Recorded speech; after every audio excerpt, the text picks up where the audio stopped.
Why does coed only mean female coeducational students? As an adjective, the word coed, short for coeducational, indicates an institution that teaches both males and females. However, as a noun, it can only mean a young woman who attends college. Why is this so, and how did this come about?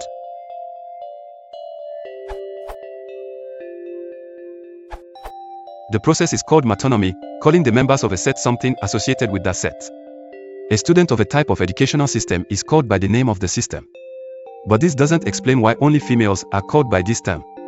Even though logically both males and females in a coeducational environment could be called coeds, only females were. At the time of adoption of this word, the late 19th, most colleges were predominantly male, and for the college to become coeducational, the newer students, who were also much fewer in number, were the females. Since the newer set is the exceptional case, the metonymy only applied to the marked case, the females.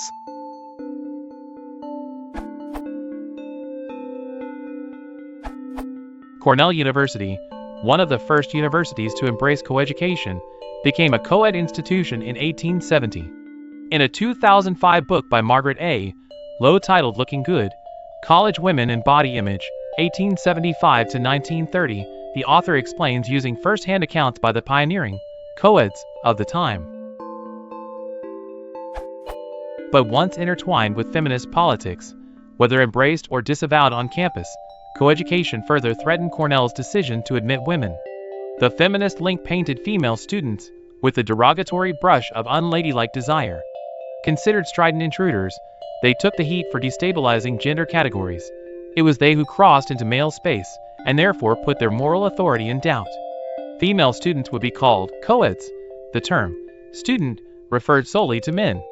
One early Cornellian recalled, "We were called coeds, and we should have been much more touchy than we were to mind it."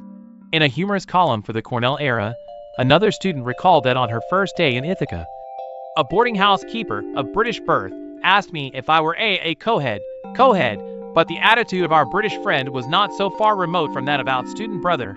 To both a coed is an anomaly, a monstrosity. In other words, the males were called students while the females were not. They were instead called coeds. So, the sexism theory prevails. Webster's estimated date of first use, 1878, is in keeping with the above excerpt. Etymonline's estimate is off by a couple of decades. There are a few other sources that also cover this topic, but all they do is parrot the correct dictionary definition rather than provide any real insight into the why and how of the question.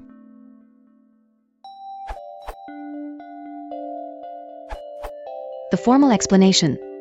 The process is called metonymy, calling the members of a set something associated with that set.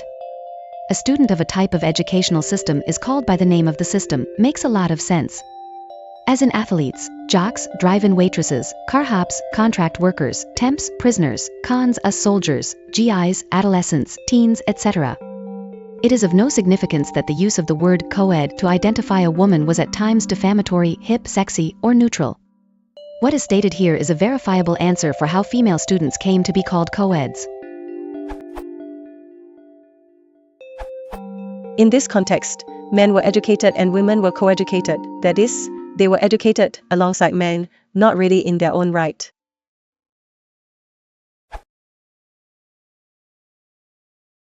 If you want to support the channel, please consider liking and subscribing.